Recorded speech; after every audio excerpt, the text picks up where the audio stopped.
from Rutgers University in New Jersey, which is the main campus is near New York City, but I'm an hour and a half south in a very beautiful part of the state. And most people associate New Jersey with being very industrial, but the southern part is beautiful with lots of pine forests and streams, and I'll show you another picture of that here. So the big red arrow shows you where our research center, which specializes in both blueberry and cranberry research, all different kinds. I do the medical research, and it's a very flat land, so you can get up in towers and see for miles and miles of beautiful pine forests, and we have many interesting plants as well as animals in this area of New Jersey. So how in the world could a fruit like cranberry help in the management of a bacterial infection? This doesn't seem possible, but interesting. So look at the worldwide H. pylori infection rate is quite high, and in parts of India it's over 70%. And almost 2/3 of the entire world is infected with this bacteria. So this is a huge, huge problem for the whole entire population of the planet. You look at places like Russia, they have over 70% infection as well. And the places in blue, they haven't even really done successful monitoring. They're quite high in Africa and down in South America. The United States and Canada, interestingly, only are about 30 to 35% infection rate. So we've really focused the results of this study in the areas where the infection is higher. This is an extremely difficult pathogen to eradicate. It's highly contagious, so you can go through the 2 or 3 rounds of antibiotics, which are very tough. Their side effects are significant, and many people don't finish the antibiotic regimen. So antibiotic resistance continues to develop because of this. And Dr. Gandhi has told me that he hands his patients large bags of these tablets and says, you have to finish these, and they look at them and they hurt their stomachs and they don't want to take them. So failure rate is due to people stopping the antibiotics too early, but also the high resistance rates to these antibiotics, and they're continuing to go up. And right now there's at least a 30% failure rate, mainly due to antibiotic resistance. But the thing that interests me the most, having a nutritional bent to my research and looking at a fruit, is the destruction of the microbiome when repeated antibiotics are taken by people. Our probiotic gut bacteria that reside help to break our food down. And without those bacteria, the food travels very quickly and really a lot of the good components don't get absorbed. So things beyond basic nutrition, and basic nutrition I mean proteins, fats, carbohydrates, that kind of thing. The compounds in fruits and vegetables are a different category. They're beyond basic nutrition. So these are things like polyphenolics, flavonoid-based compounds that provide support for our immune function and support anti-cancer benefits and reduction in risk factor for heart disease, these types of things. So if we eat these foods, we want to extract these beneficial components. And without a very good gut microbiome, we really can't do that. So the antibiotics pretty much destroy that for quite a while in some cases. It can be up to a year to repopulate. So you get these negative health conditions that really have broad effects. So if you do not treat H. pylori and try to eradicate it once the symptoms become quite severe, your chances for developing stomach cancer increase by 6-fold. And this is, as you know, is a very difficult cancer to treat.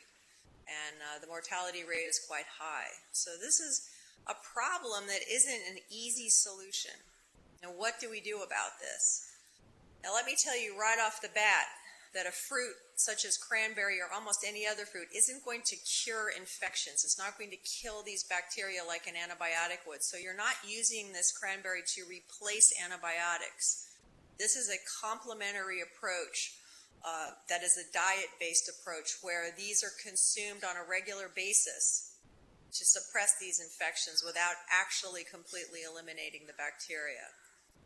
So just reissuing the fact that it's not replacement and it is a complementary approach. So what this would do, the strategy behind this, since we're not completely eliminating the infection, we're reducing the inoculum level within a population, so that we're reducing the overall amount of bacteria that needs to be treated. So whatever percentage you can get that down, you're also reducing that amount of antibiotic use. And this will help preserve the antibiotics for when we really need them. So it's a very, very good way to do it. And honestly, from my perspective, I think people like to manage their own health from the beginning, before they get really sick. People like to eat good foods. They like to practice meditation and reduce their stress levels and not smoke cigarettes and all of these things that we have control over to manage our health.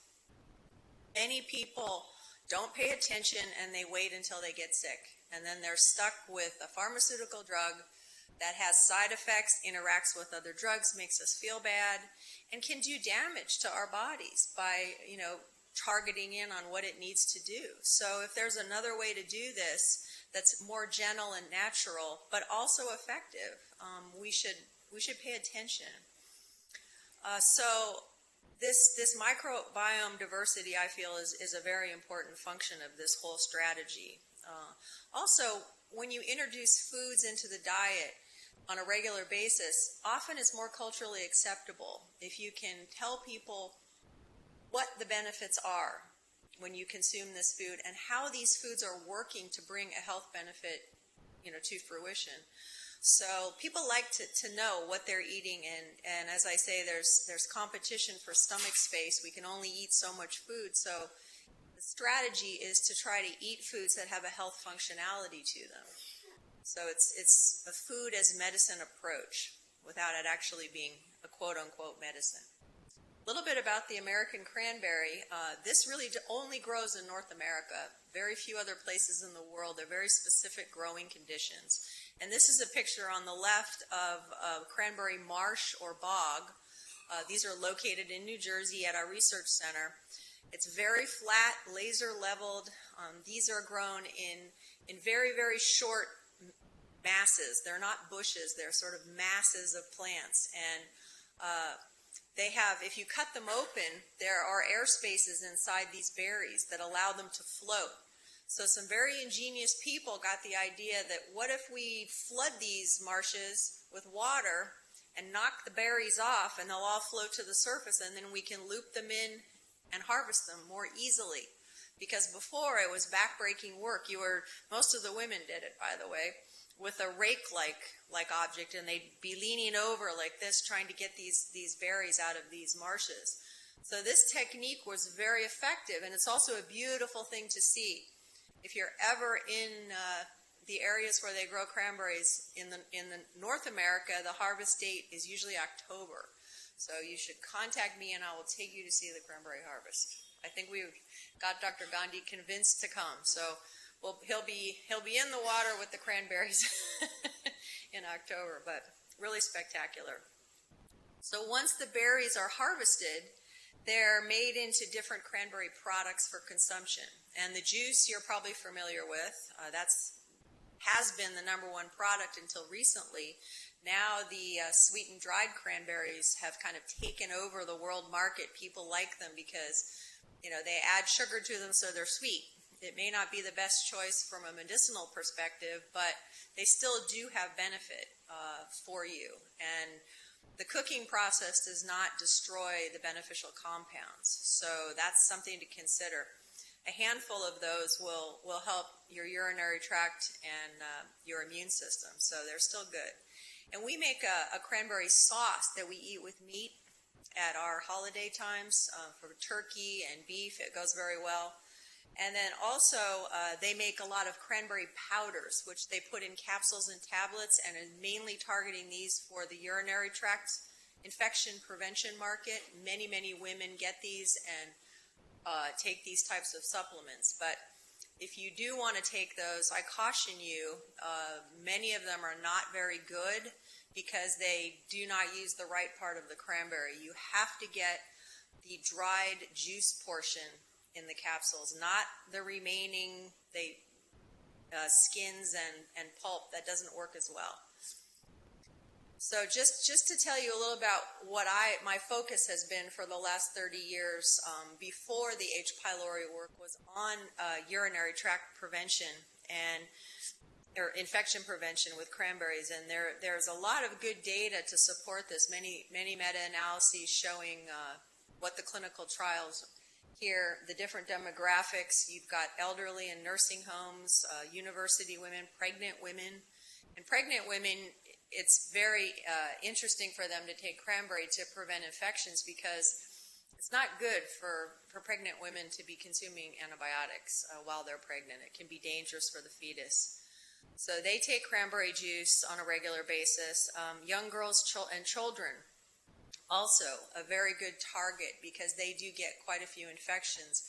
Young girls, before they start their menses, their hormones are quite active, and you can get more UTIs during those periods. So it's much, much better to put them on cranberry than to wait and have them on low-dose antibiotics, which many urologists tend to do. That just increases that resistance rate significantly. So what we did in our lab at Rutgers was isolate the active compounds from cranberries, and they're called proanthocyanidins. They're a type of polyphenolic or a condensed tannin, and they prevent the E. coli bacteria from sticking to the bladder wall.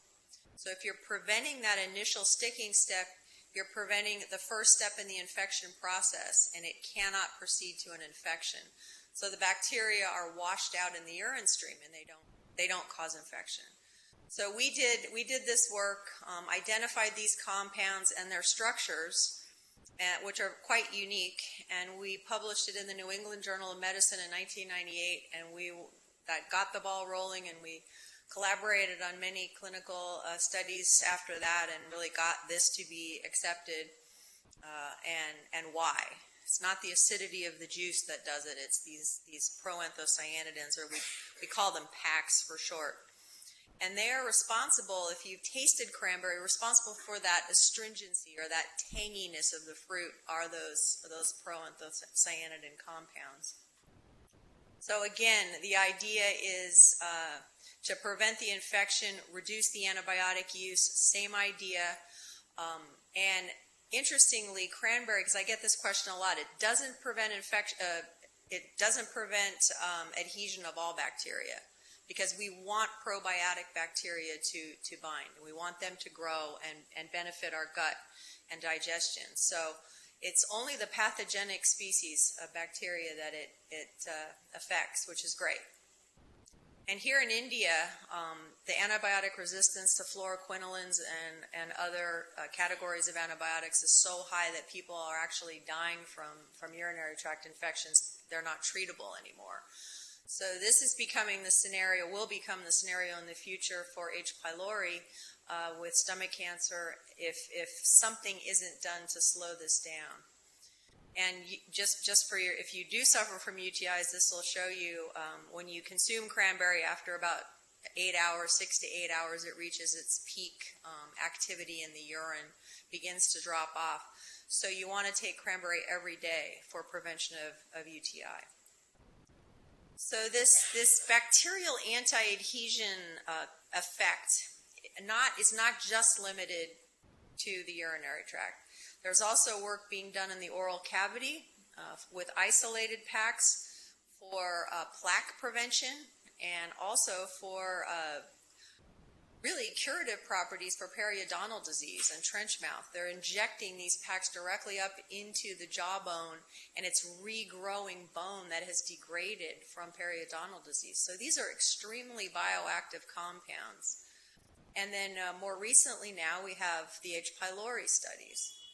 And this is up on the upper right is a trimer of these PACs, and these are epicatechin units linked together by either single or uniquely this double bond or A-type linkage, which is extremely difficult to break. There are very few reagents that can break this bond.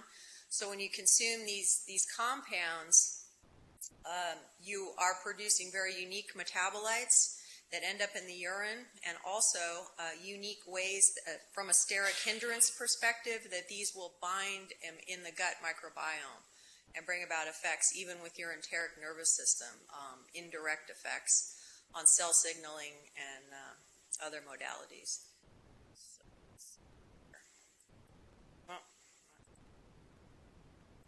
Next. So how does this really work with H. pylori? The same idea as UTI prevention is you're preventing the bacteria, in this case this green H. pylori, that enters the body very early in life. It can pass from the mother to the baby often in a 10-day period after birth.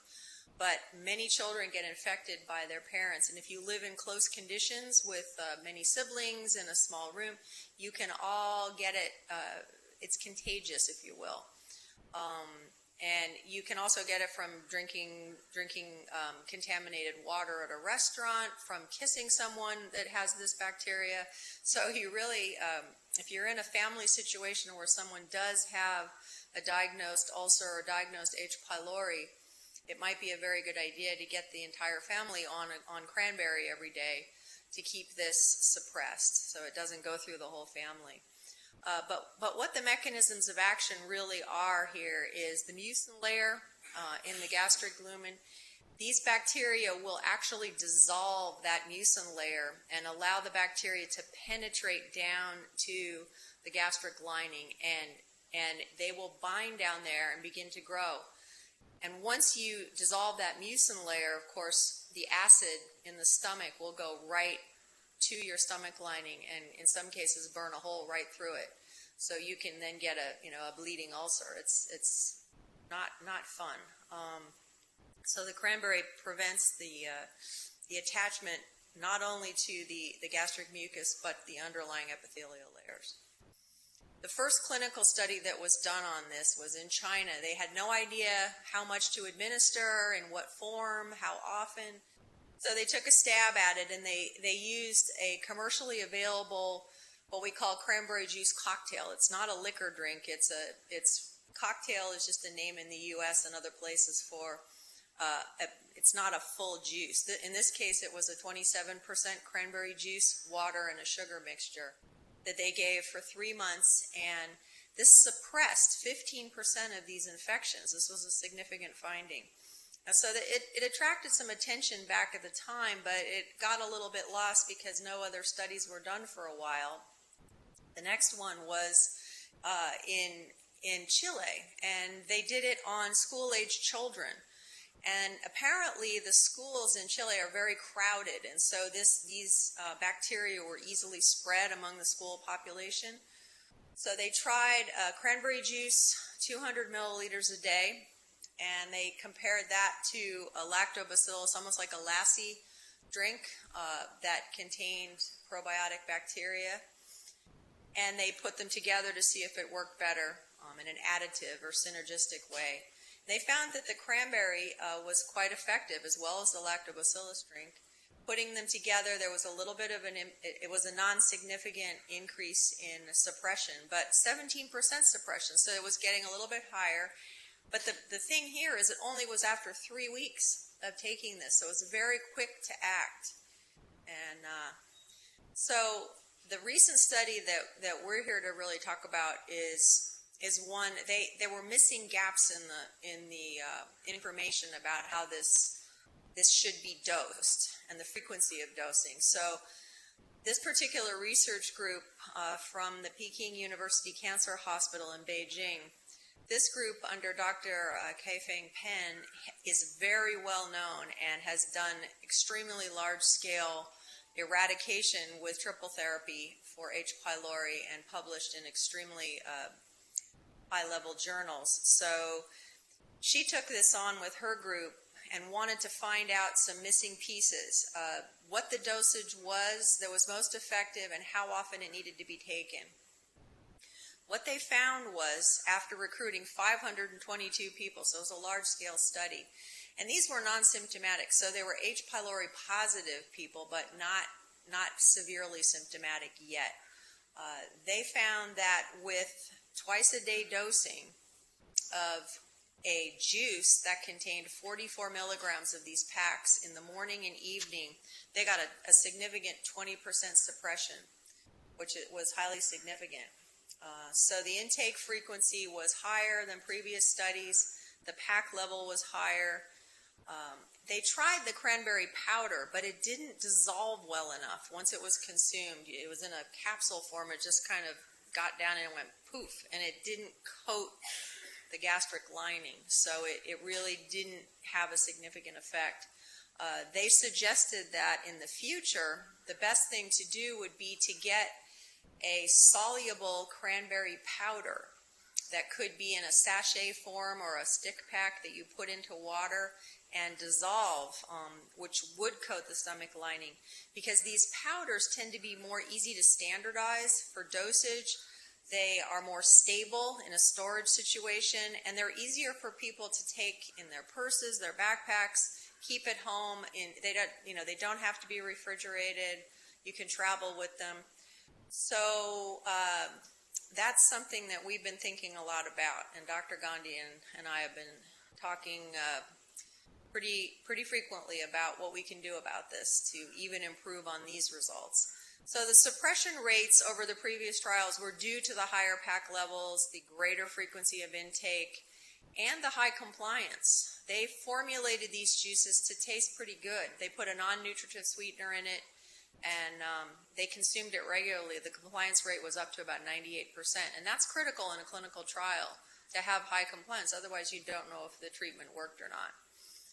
So this really has the potential to be a natural way to reduce these overall inoculum levels with very high levels of suppression. And if you think about 20%, people say, well, that's not very high. Well, if you think about antibiotics and you think about antibiotic resistance, some of these antibiotics you take don't even suppress 20% of the infections. So we're used to seeing in the past, 98% eradication from antibiotics, but that just isn't the case anymore with many of these. So if we can do something with a food and get a 20% reduction in the inoculum, it can really reduce the prevalence of this disease. So further studies, of course, to see if gastric symptoms can be reduced as well. So the intake now, if you know someone with an ulcer, you have one yourself, or you know you're HP positive, you can implement this with 100% cranberry juice, which is available online currently, and that means there's no sugar in it because cranberries have no natural sugar to begin with. Sugar has to be added to make it palatable. So you can take a half a cup or 125 mLs of this in the morning and in the evening. And it's a little hard to drink because it's very tart. You can add it to other juices, add it to carbonated water, and it's quite tasty. An easy regimen to include in your diet. And again, it's a complementary approach, and it retains these good bacteria. And there's some studies on cranberry that show that just taking cranberry alone can benefit our microbiome by remodeling the spectrum of probiotic bacteria and increasing certain Akkermansia species as well as lactobacilli. So you get a more powerful microbiome by just consuming the cranberry. It also reduces inflammation and tightens the junctions in our gut so that we don't get something called leaky gut syndrome, where the tight junctions come apart and things leak into our bodies. So cranberry has other health benefits that are quite powerful on top of being this complementary approach for H. pylori suppression. Now, two studies that I'm just going to briefly mention here are where cranberry was co-administered with antibiotics for eradication improvement. And it did. It worked. On this study in Israel, they had 177 participants. They gave them one 8-ounce glass, 250, a little more, 250 mLs a day, and they combined it with the triple therapy, and they got a significant improvement in the eradication rate in women. They're not sure why it was just women, but what they found was it improved the susceptibility of the clarithromycin to HP, so it made the antibiotic work better to eradicate the bacteria. Another study done in Iran on 200 participants, and this was a cranberry powder that was given with the triple therapy, only 2 weeks, and then they retested 6 weeks after the intervention, and they showed a higher, significantly higher eradication rate compared to antibiotic treatment alone. So this can also be included now in HP eradication therapy with triple therapy or quadruple therapy that you might be taking or know someone in the future who might need this.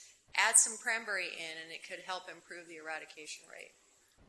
So for India, this really has quite a lot of potential in that you are applying something natural that we hope to get more products into India. We're working on that now with several companies that are targeting products specifically for H. pylori suppression that will contain the amount of packs that you need to make it quite easy for doctors to recommend this be added into your diet.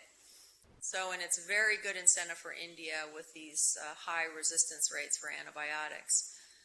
So there's no side effects or health risks really for consuming cranberry in this way, and it could really help in areas where antibiotics aren't often available or where acceptance rates are lower. There are 2 review articles that I've written that summarize the research if you want to know more about it. The first one covers everything from mechanistic animal studies, in vitro studies, all the way up through several clinicals. The second one is all of the clinical evidence. It's a short article, but it includes the latest China study as well. And that will really bring you up to speed on this and how to understand how it's working.